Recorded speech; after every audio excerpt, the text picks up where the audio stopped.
Hai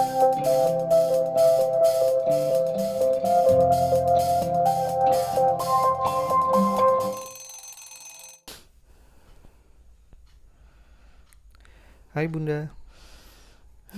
Hai, ya ayah, Hmm. kan kemarin aku pernah nyampein ke kamu tentang materi talk parenting yang di IG itu loh, Yang mana? yang itu tentang hal penting untuk anak perempuanmu yang disampaikan sama Ustadz Bendri Jaisurahman, yang konselor keluarga itu loh, Oh, yang yang ini, Jakarta, yang beliau Ustadz Jakarta itu loh. yang masalah ini, yang masalah apa? Yang kesucian-kesucian itu ya. Heeh, yang ajarilah anak perempuanmu akan keutamaan menjaga kesucian diri, bukan sekedar menjaga keperawanan. Itu dua hal yang berbeda. Perawan itu soal fisik, sementara suci soal sikap dan akhlak.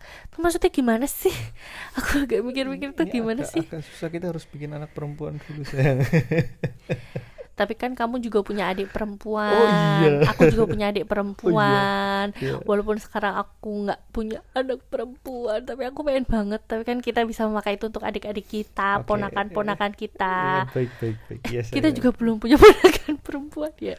Eh, iya, kita belum punya. Semuanya laki-laki. Gini gini gini.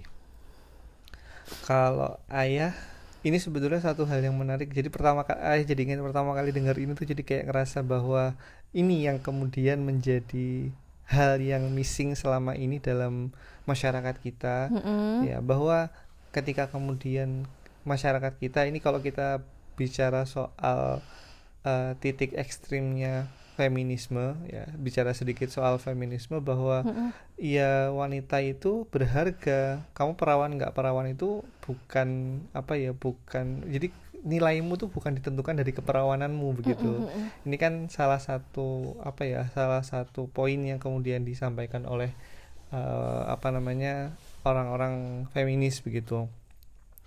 Dalam satu hal, dalam konteks tertentu ayah sepakat, tetapi kalau misalnya itu dijadikan justifikasi bagi setiap wanita untuk ya oke, free saja lah begitu, misalkan dia berhubungan bebas dengan orang yang mereka inginkan begitu, pergaulan bebas seperti itu, nah itu malah jadi bahaya begitu. Makanya kemudian ketika Ustadz Bendri bilang seperti ini, ya bilang oh ini yang sebetulnya menjadi apa ya, menjadi titik apa ya, titik temu atau titik kesepakatan yang kemudian harus kita amini bersama, harus kita insyafi bersama, bahwa memang yang namanya menjaga kesucian dengan keperawanan itu satu hal yang berbeda begitu.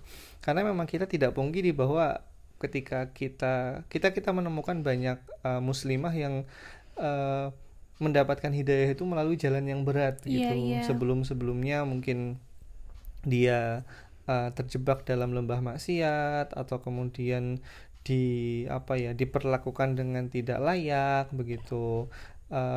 Sampai kemudian hidayah Islam merengkuhnya dan dia berubah menjadi seorang yang lebih baik begitu. Nah, terus oke lah, misalkan kita ambil contoh muslimah yang sudah berhijrah ini, dia tidak perawan lagi begitu. Mm-mm. Nah, terus gimana dong kayak gitu? Apakah kemudian dia menjadi seorang yang kelas 2 dalam Apakah dalam dia artian hina apakah dia hina karena memang masyarakat di itu memandang. Islam Heeh. gitu?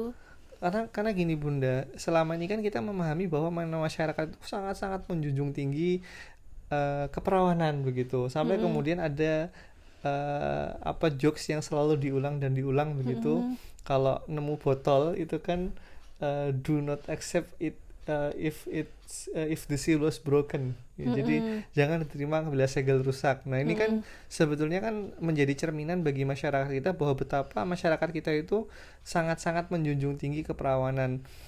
Em, yang mana itu sebetulnya tidak sepenuhnya salah juga, karena memang parameter yang salah satu parameter utama seseorang dianggap Mm-mm. menjaga kesucian adalah dia masih perawan Mm-mm. begitu. Tapi kan tidak dipungkiri bahwa kasus-kasus yang menyebabkan wanita itu kehilangan keperawanannya itu kan tidak melulu dia apa namanya dia berhubungan apa istilahnya bergaul bebas itu kan nggak seperti itu. Ada banyak sekali contoh-contoh kasus yang menyebabkan seseorang itu kehilangan keperawanannya tanpa dia inginkan. Iya. Begitu, tanpa dia inginkan. Tapi ada juga yang dulunya memang pergaulan bebas.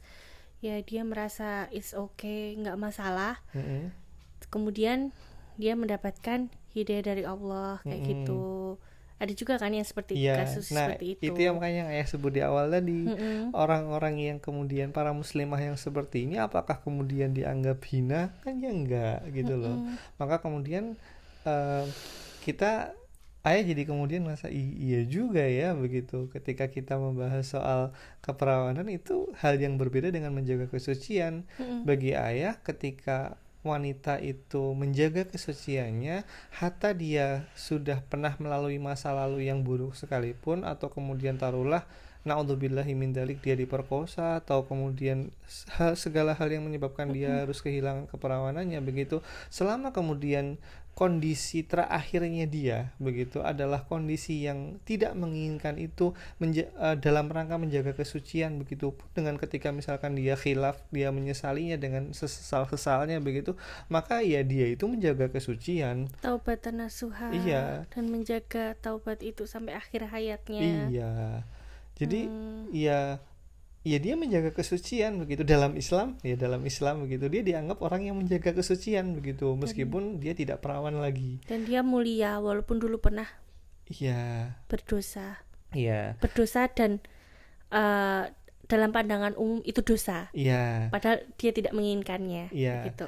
Nah, sebaliknya kalau misalnya ada wanita yang kemudian gini ya, menjaga keperawanan dan menjaga kesucian itu memang sesuatu yang sangat berbeda, Bunda. Jadi kalau bayangin ya, kalau kita sekadar menjaga keperawanan maka ya gampang, maaf ya bukan gampang ya, maksudnya itu menjadi sesuatu hal yang apa ya kita boleh pelukan, ciuman, bermesra-mesraan, bahkan kemudian sampai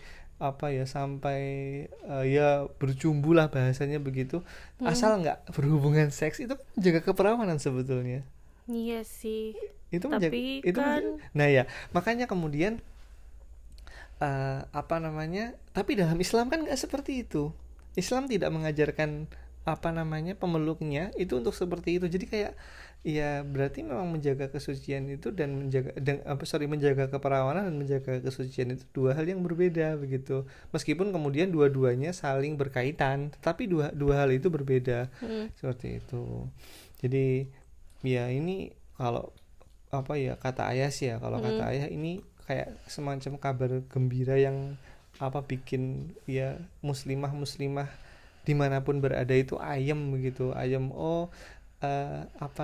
Allah ketika ketika seseorang bertaubat itu kan dia dibersihkan dari dosa-dosanya begitu.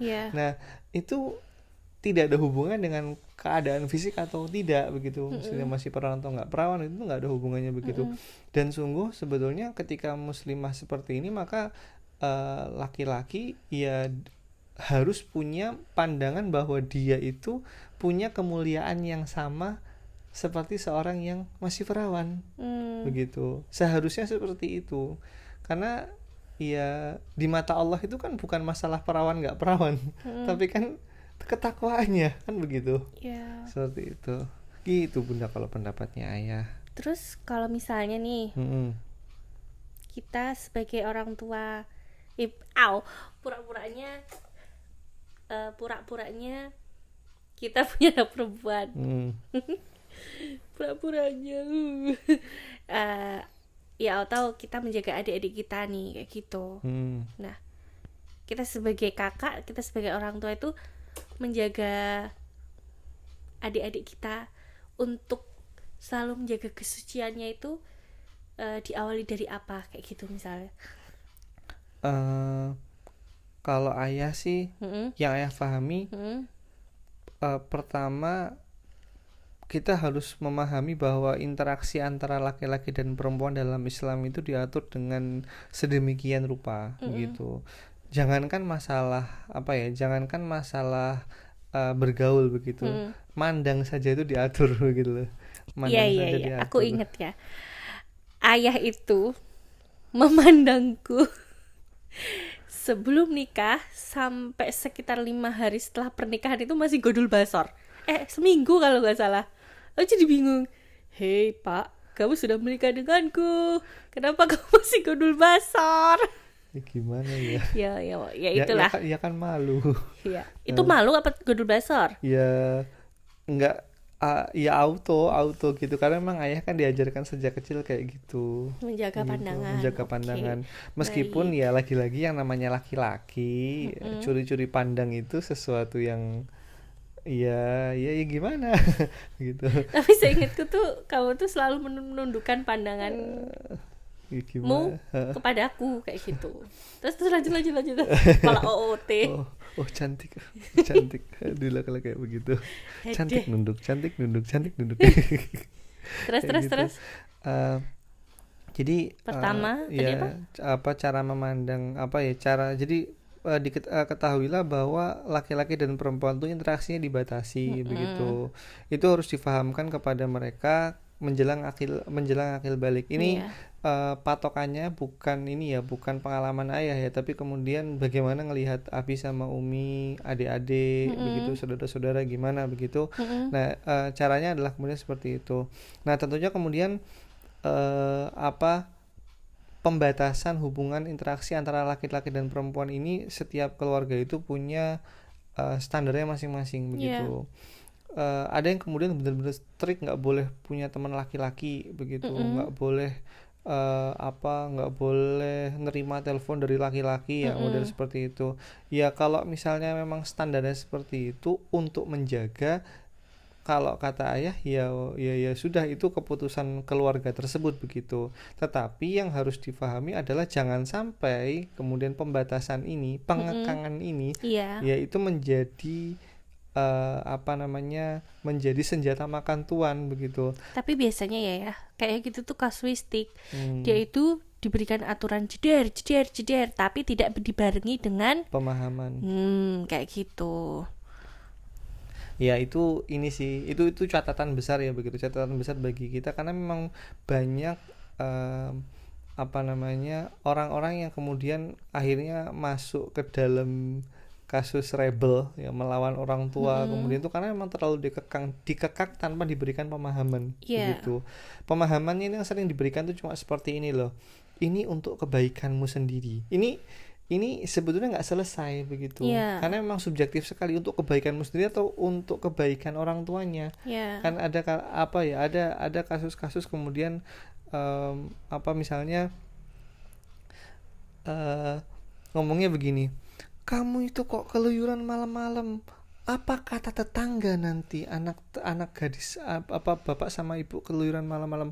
Ini kan berarti saya tidak langsung, bukan masalah artinya bilang, oh kalau misalkan tetangga nggak ngomongin nggak masalah dong gitu loh, seperti itu. Artinya kemudian sebetulnya meskipun dia, si orang tua ini menasehati untuk supaya anak gadisnya tidak keluyuran sama ada urusan beda gitu.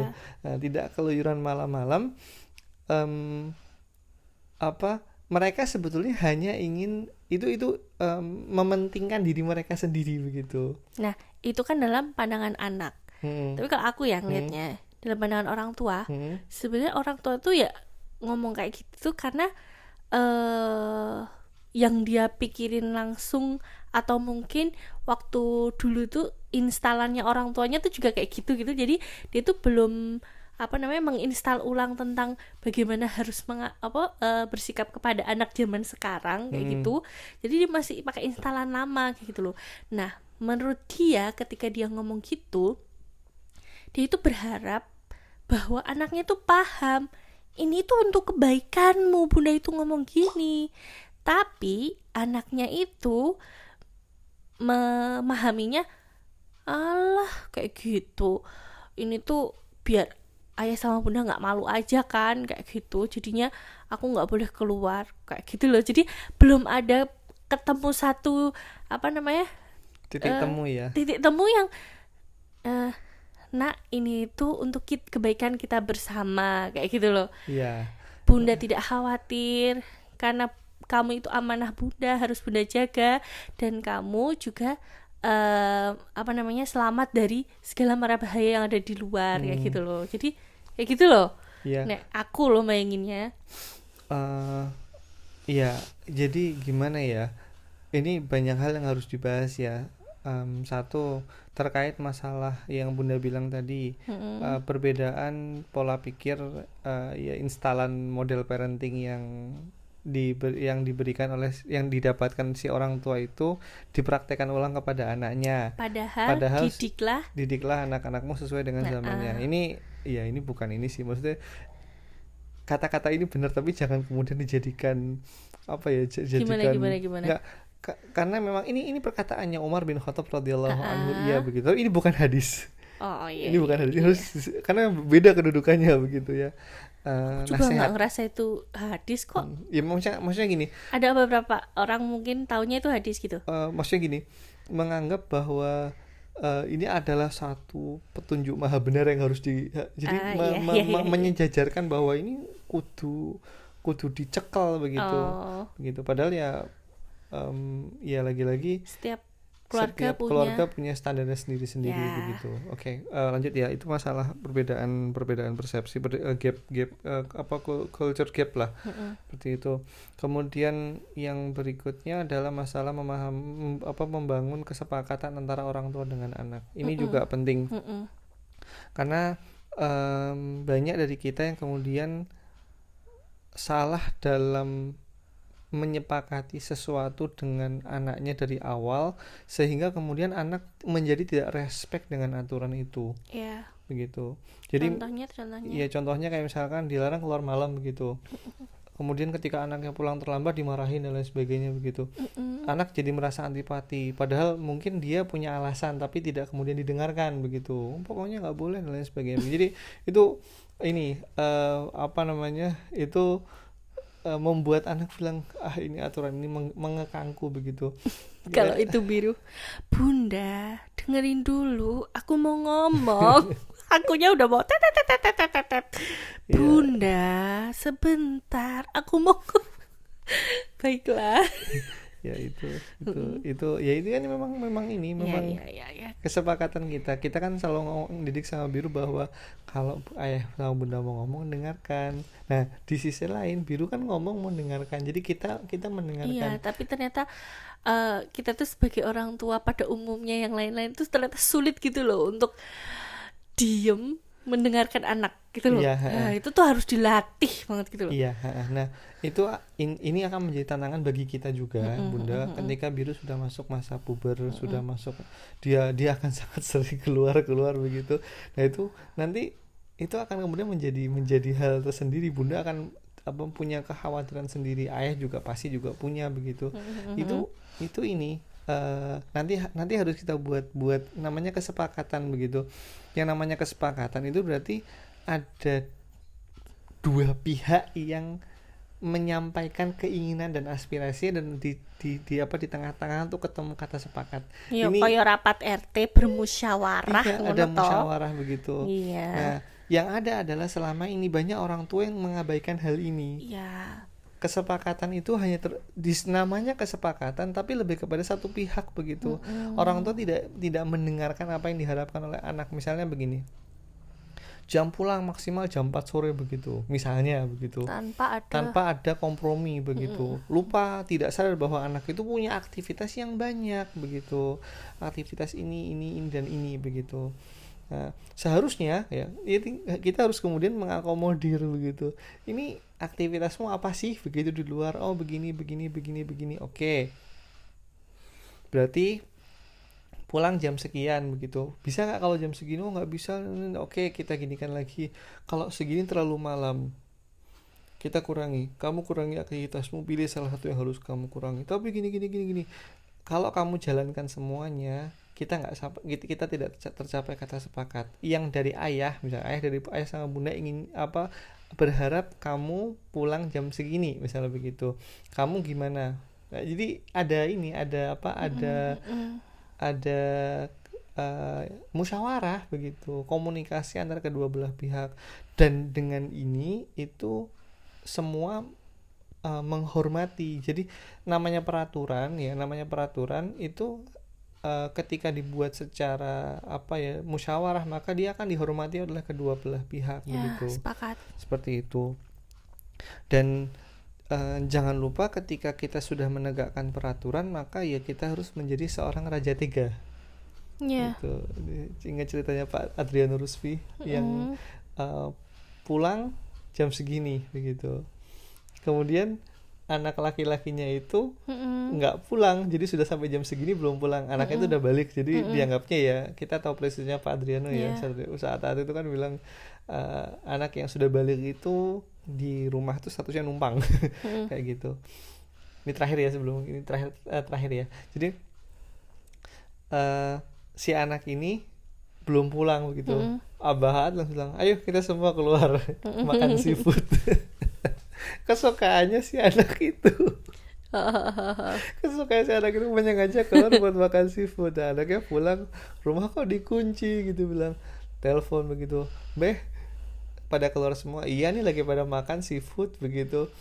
Terus bilang, loh lagi makan seafood, aku dibungkusin dong gitu. Enak aja enak aja dibungkus-bungkusin. Kamu ngelanggar peraturan, harusnya pulang jam segini, nggak pulang jam segini, ya udah diterima aja. Kalau kamu tadi pulang tepat waktu, kamu ikut sama abah. Gitu. Ya pada akhirnya kan kemudian memang itu menjadi ya, sebenarnya Abah bilang itu ngasih hukuman, dan sebenarnya ada banyak model pendidikan anak yang menurut saya juga menarik begitu. Meskipun tidak bisa dipraktekkan apple to apple dengan keluarga kita, tapi prinsip dasarnya adalah itu. Satu adalah peraturan yang kemudian dibuat berdasarkan musyawarah, yang kedua adalah dihormati begitu. Dan Abah waktu itu ketika anak pulang kayak gitu ya no hard feelings, ya udah begitu, nggak apa-apa begitu, nggak usah, tidak pakai emosi gitu loh. Si anak sadar dia salah, dan kemudian Abah juga memberikannya, nggak ya, itu pendidikan tanpa nggak harus pakai marah begitu. Oke, terus gimana tuh? Balik di awal lagi. Gini mungkin pembahasannya agak loncat-loncat ya, tapi intinya adalah kita mengharapkan, jadi ketika kita mendidik anak perempuan itu tadi memang nyebut soal interaksi antara sesama sama antar lawan jenis begitu. Selain juga nanti juga ada menutup aurat gitu. Memahamkan menutup aurat itu juga penting, karena memang banyak kasus orang tua yang gagal memahamkan kenapa sih harus pakai jilbab, kenapa sih harus berpakaian sesuai dengan syariat begitu. Karena memang ya banyak faktor sih begitu. Ini kita bahasanya agak panjang soal ini, tapi intinya adalah pendidikan untuk menutup aurat itu adalah tanggung jawab orang tua begitu. Kemudian ini malah lebih awal lagi, kesadaran yang harus dibangun kepada anak bahwa dia itu diawasi oleh Allah Subhanahu wa taala. Muraqabatullah. Itu penting banget, karena memang gimana ya? Banyak orang tua yang gagal mengajarkan ini kepada anak karena mereka sendiri nggak sadar kalau mereka diawasi oleh Allah begitu. Ya, dan semoga kita berdua termasuk orang yang sadar diawasi oleh Allah dan mengajarkan anak-anak kita bahwa kalian itu diawasi oleh Allah. Amin. Semoga kita semua kayak gitu ya. Amin ya Allah. Jadi kan muraqabatullah itu sederhananya gini. Kalau kamu berbuat baik meskipun nggak ada yang lihat, tapi Allah ngelihat. Ya. Kalau kamu berbuat jahat meskipun orang lain nggak lihat, Allah ngelihat. Itu yang kemudian harus ditanamkan kepada anak. Artinya kemudian akhirnya kemudian ketika kita bicara soal interaksi dengan lawan jenis, kenapa sih kok nggak boleh deket-deket sama cowok begitu? Ya karena Allah ajarkan itu. Kenapa sih harus pakai jilbab? Karena Allah perintahkan itu. Nah, karena basicnya udah ada begitu, basicnya keimanan ya, kesadaran bahwa dia diawasi oleh Allah Subhanahu wa taala, maka yang berikutnya insya Allah tidak terlalu sulit begitu. Nah, terus kemudian juga ngatur segala sesuatu, ya menyediakan segala kebutuhannya untuk sebagai seorang anak gadis apa sih yang kemudian perlu bekal-bekal yang harus disiapkan ketika dia kelak menjadi muslimah yang dewasa begitu. Pendidikan apa ya? Kalau dulu sih di rumah lebih kepada nggak cuman anak gadis saja sih, anak lanang juga begitu ya, pos-pos tugas kayak tugas Ini nih dapur. tentang kesucian diri, Oh, Pak. kesucian ya. Iya. Oke, ini melenceng sekali ya. Oke, Iya, baik. Apa namanya? Apa sih tadi? Muraqabatullah, menutup aurat, interaksi antar interaksi, kemudian memahamkan kepada mereka bahwa ketika mereka menjelang haid begitu itu dijelaskan begitu, ini tanggung jawab besar bagi seorang Bahkan ayah. kalau aku dengar cerita dari Abi Umi yang menjelaskan tentang haid kepada adik-adik itu Abi ya. Abi yang jelasin Wow, Abi luar biasa. kayak gitu bahwa nak kamu Sampai sudah nggak ada segapnya gitu. Itu biasanya malu loh ya. iya Malu banget loh. tuh itu luar biasa. Makanya kemudian Abi sama anak-anak sama adik-adiknya ayah itu dekat banget begitu, karena Yang memang cewek. ya yang Yang cewek cowok juga begitu, sih. yang cowok juga ya, tapi yang cewek tidak ada gap karena memang apa ya, bahkan yang melihat yang perkara Hai sedalam itu. sis. Abi lo. Hai sis, gimana kabarnya sis? Oh my god, Abi. Aduh, aku tuh suka ketawa kalau Abi kayak gitu tuh. Ya. Terus apa namanya, apa bahaya zina itu juga diperlukan begitu kan, penting sekali begitu. Cerita-cerita Apa tentang akhwat-akhwat yang menjaga diri kemudian kena lelaki, kemudian ya dia menerobos segala apa yang sudah dia pahami bahwa laki-laki sama perempuan harus punya jarak kayak gitu, harus apa namanya, kok jarak apa sih ya? ya harus menjaga jarak, Harus menjaga begitu. jarak kayak gitu, tapi ternyata dia terobos semuanya, akhirnya dia terjebak zina kayak gitu. Aduh, naudzubillahi min zalik. Ya, ini pendidikan begitu. Nah, nilai-nilai ini jadi apa ya, nilai ini yang harus kita pahami bahwa jangan sampai kemudian ini menjadi pepesan kosong, sebuah aturan dogma yang kemudian dipaksakan kepada si anak tanpa adanya pemahaman. Karena kalau kayak gitu jadinya yang ada adalah mereka hanya akan taat itu ketika kita ada. Ya. Kalau kita nggak ada, lepas semuanya. Masalahnya kalau kita nggak ada gimana? Nah, ini kan tantangannya di sini sebetulnya. Kalau misalnya, karena gini, apa namanya, nilai-nilai yang akan kita tanamkan kepada mereka, kepada anak-anak kita, anak adik-adik kita lah begitu, itu pasti akan terbentur dengan kenyataan di lapangan, kayak gitu. Nah, nanti pertanyaannya bagaimana kemudian si orang yang adik kita atau anak kita ini membuat satu kesimpulan berdasarkan nilai yang dia terima selama ini dengan kenyataan di lapangan bagaimana, itu kan pasti akan lahir kesimpulan yang baru, begitu, pemahaman yang baru, kesimpulan yang baru, yang kemudian itu akan menjadi pegangannya dia Untuk begitu, menjaga kesuciannya. untuk menjaganya dia begitu. Maka kemudian di sini jangan sampai nilai-nilai yang kita sampaikan itu hanya pepesan kosong saja, harus dibarengi dengan pemahaman begitu. Maka apa namanya, ketika anak gadis kita menghadapi tabrakan realita di lapangan itu, nilai-nilai yang kita tanamkan kepada mereka itu tetap hadir dalam hati, seperti itu. Robbi habli minas Sholihin. solihin. Allahumma arinal haqqa haqqa warzuqna ittiba'ah wa arinal batila batila warzuqna ijtinabah. Kita berdoa supaya kemudian ditambahkan yang hak itu hak, yang batil itu batil begitu, supaya kemudian kita bisa tahu oh ini boleh ini enggak begitu. Gitu Bunda. Baiklah, semoga semuanya dijaga oleh Allah dan berikhtiar juga menjaga dirinya. Amin Allahumma amin. Makasih Ayah atas Sama-sama. diskusinya. Sama-sama. Jika kamu suka dengan apa yang kami bagikan, jangan lupa untuk like, komen, dan subscribe. Terima kasih.